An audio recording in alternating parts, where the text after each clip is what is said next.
Good afternoon guys! Nandito ako ngayon sa may BGC kasi matagal ko nang kinikrave na kumain ng sushi and let's try dito naman yung izakaya. Yan, nakita ko lang siya kasi nag-pop up siya sa aking Facebook. Nakita ko lang yung ads ng izakaya sushi. Di ba mahilig nga ako sa mga Japanese food. So, let's try. Ngayon, I'm figuring out kung nasan ba. Pero nandito ako sa may tapat ng 4th Street. Dito sa may BGC. Ayun, at na-miss ko tong cam na to for the longest time na hindi ko siya nagagamit. Na-miss ko siya kasi ang dami ko rin namang mga private events na ginawa or private na mga pinagkakabalan sa buhay. Pero itry natin tong Unli Sushi dito sa, wait lang, Izakaya Sensu. Izakaya Sensu, Philippines. Ayun, nakita ko lang siya. Ito siya guys, i-visit nyo na lang.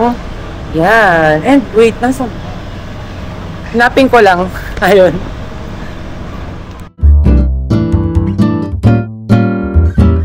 Okay, ang layo ng inikutan ko. Binaba kasi ako dito lang malapit. Yan nga lang kasi since nag-explore ako, naglakad-lakad lang kanina. Kaya napalayo tuloy yung paghahanap ko sa location. Pero nandito na ako sa area. Yun. Hawak ko na yung menu. Tapos, wait. Ito na lang. Meron silang dalawang dito. Set. Merong premium which is 850. Meron namang deluxe na 695. So since kailangan nga natin matikman yung mga sushi, sagad na natin. Doon ako sa 850 yung premium. Tapos ano pa ba? Meron din silang mga main courses tulad ng chicken teriyaki, sensu karaage, fried rice, noodles, karaage. Tapos yung sa may side naman nila, yung Nimono of the day, tapos Japanese pickles, miso soup, and fruit jelly dessert. Yun lang naman yung included dun sa 850. Pero siguro, kapag nasarapan ako, try natin next time. Pero yung, naman deluxe. Pero for now, since first time natin, or first time ko kakain, dun tayo sa 850. Iusog ko lang tong mga pampalasa nila. Pero aside dito sa binigay sa akin na isa, ito talaga yung isa pang menu na ayun, ang dami. Ang dami nakalagay sa loob. Tapos ayun, pwede ka mamili. Meron sila dito mga sets. Ayan, mga sets. Tapos ito rin, parang bento. Tapos ayun, yung kanilang, yung iba't ibang sushi. Yan. Pero hindi kasi siya kasama dun sa ano. Pag order kayo neto, a la carte. Tapos, ayan, ang dami. Ang sarap. Tapos, ayun, meron pa dito. Meron silang mga rice, pero naka-order na ako. Yun lang naman. Tapos, meron din pala silang curry. Yan, guys. Tapos, ang maganda, ang mura lang nung kanilang mga curry. Di ba? Ay, parang gusto ko i-next yung Coco Echebania. Sorry, hindi ko maano yung pronunciation. Pero, ayun, try natin yun sa next vlog. Okay, guys. Dumating na yung food. And I must say, nagustuhan ko yung sinerve nila na miso soup. Tapos nilagyan ko lang netong red na yan. Alam niyo naman ako mahilig sa spicy. Pero meron akong nilagay na hindi ako familiar. Kasi ngayon ko lang siya nakita and ngayon ko lang siya na-try. Masarap. Pero proceed tayo dito sa, ayun, mga nilagay. Ito, merong parang pansit. Tapos, syempre hindi mawawala ang kanin kahit na may kanin na yung sushi. Tapos merong chicken. Ayan. Tapos, itong sauce ng 4 dito. Yan. Ang sarap. Tikman nga natin. Wait lang. Bato. Tapos, isasaw-saw sa ganyan. Lagi ko lang yung phone ko dito. Ayun. Buti na nga lang, guys. Wala masyadong tao. Hindi nakakajay mag-video. Ang sarap. Parang fried. Tapos, eto. Siyempre, proceed tayo dito sa chicken. At ang kanilang sushi. Tatlo muna. Kasi, hindi ko in-order lahat ng flavors. Kasi, since tigta-tatlo yan, 9 pieces. 9 pieces, okay na yun. Ngayon, kung gusto ko pang umorder, sige, order tayo. Pero kailangan maubos ko muna yan kasi kanin yan, tapos may kanin pa. Wait. Tikman ko muna tong pancit nila. Sarap. Masarap din. Pero mas masarap to. Mahilig nga ako kasi sa mga fried, sa mga mamatika. Ayan, yan yung gustong gusto ko talaga.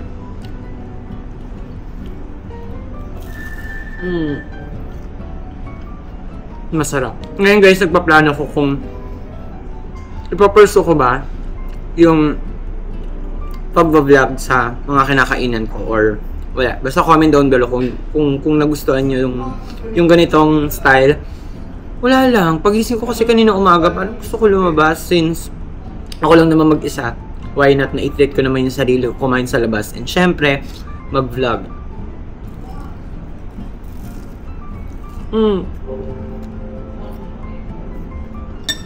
Gabi. Bon appetit. Ang sarap. With miso na. Talagyan natin ang matagal na ako nakakatikim nito eh. Water. Tapos walang spoon. Hingi muna akong spoon. Wait lang guys. Okay, since ginagamit ko yung aking camera for time-lapse, let's try na yung ayan. Yung iba't ibang mga sushis. Try natin. Unahin natin yung ay, nakalimutan ko. Nakalimutan ko pala kung anong tawag pero unahin na natin ito. Mahuhulog. Yan. Ito guys.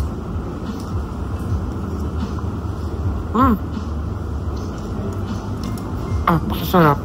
Nagang flavor na ito. Tinitignan ko kasi guys kung ano flavor kasi ang sarap. Tapos kuha tayo. Ito. Actually hanggang ngayon hindi pa rin ako marunong gumamit ng chopstick.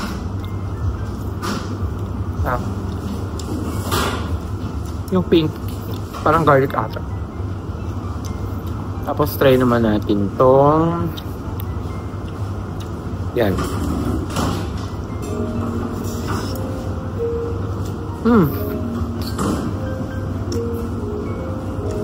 Perfect yung may pamangga sa ibabaw. Ito naman sa dynamite ata to. Pero ang gulo ng buko pala. Teka. Papakagulo. Kagabi kasi guys, nag-wax ako. Pero ang dami ko naman nalagay. Kaya nung naligo ako, pagka uwi ko ng bahay, ang hirap niya tanggalin. So let's try this. Ito yung pangatlong flavor.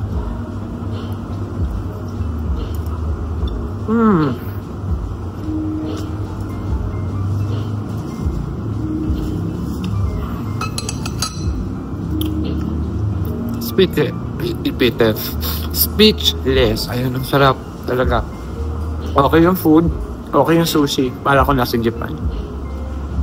Trinay ko naman yung kanilang chicken, which is eto. Sarap. Ako kasi guys, hindi ako yung mapili talaga sa food. Basta kung ano yung nakahain, yun, kinakain ko talaga. Ang maano lang talaga ako, gusto ko maraming talagang kanin. Ningin ako ng spoon fork kasi baka hindi ko mapanindigan. Ayan, chicken. Baka di ko kasi mapanindigan yung paggamit ng chopstick since hindi ako gano'n kasanay gumamit. Yun. Try ko yung kanin bago ko mag-proceed sa tawag dito, sushi. Try ko muna. So far so good, nagustuhan ko. Especially ito. Tapos yung kanilang miso soup. Ang sarap. Ako kasi guys, mahilig akong magsabaw kapag kumakain. Kasi parang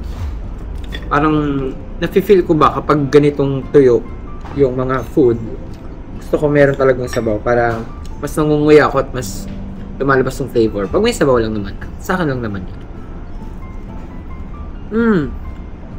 Boneless yung chicken. Perfect. With mayo and with miso soup. Wait, naubo ako. Balikan ko Okay, na lang. ayan. Aalog-alog yung aking cam kasi nakapatong lang siya sa chair. Pero I must say, ang sarap. Malapit ko na maubos. Pero sobrang sulit kasi ang lalaki ng serving. So, itong tinitikman ko ay... Ano ba to? Ano to? Nasaan siya? Wait lang. Ito ay... Aburi. Aburi salmon roll. Tapos, ito yung mas nang akit sa panlasa ko kasi nga malasa talaga siya. Tapos isasawsaw natin here, then eat. Masarap. Actually, lahat na masarap pero ito na talagang aburi yung nag-stand out sa taste buds ko. Tapos nagpa-refill na rin ako ng tempura, vegetable. Yan yung pancit, di ko naubos kasi carbs. Ang bigat na sa tiyan. Pero, nakakapangatong refill na ako ng miso soup. Grabe, sarap.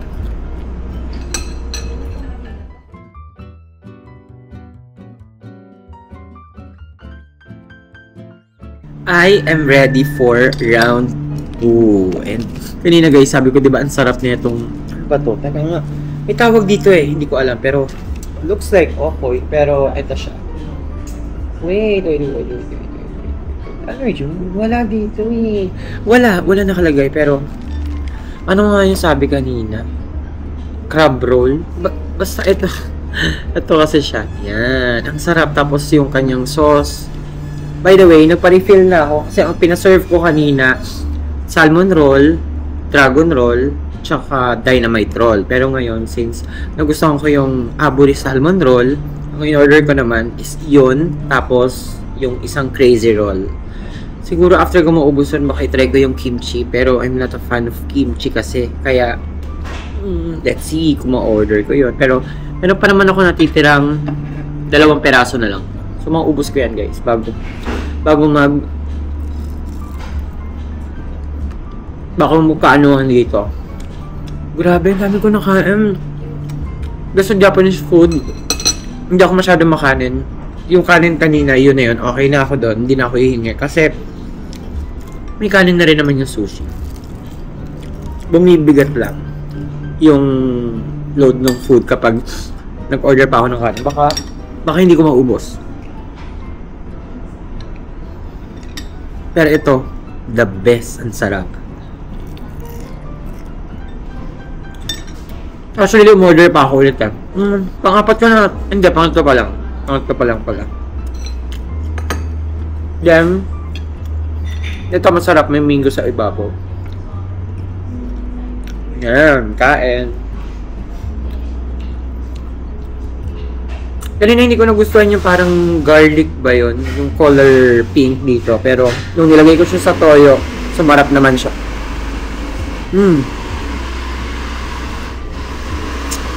Napansin nyo guys, ganun ako ng ganun kasi ang sarap niya talaga.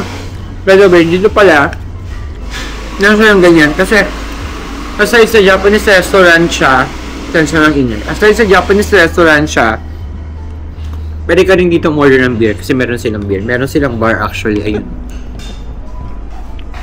Yan. Yun yung kanilang bar area, tapos yan, parang Japan feels talaga. Na dito lang sa may BGC pupuntahan. Okay, it's a wrap. Ayun, nandito lang pala siya pero dito ko kanina binaba. Ang ginawa ko, umikot ako paikot doon, hindi ko napansin na ito na pala siya pero ayun na yung restaurant. Since hindi ko nga parang ito kasi nakalagay so hindi siya mahanap pero nakalagay naman here yung pangalan na Izakaya Sensu. Ayun. Sobra. Ang sarap ng sushi. Siguro, ito yung guys, ayan, Yan. Yan yung kanilang promo. Pero, kung meron kayo ibang gusto, marami pa naman sila. Tapos, ayun, may mga rice, may mga steaks, ito dessert.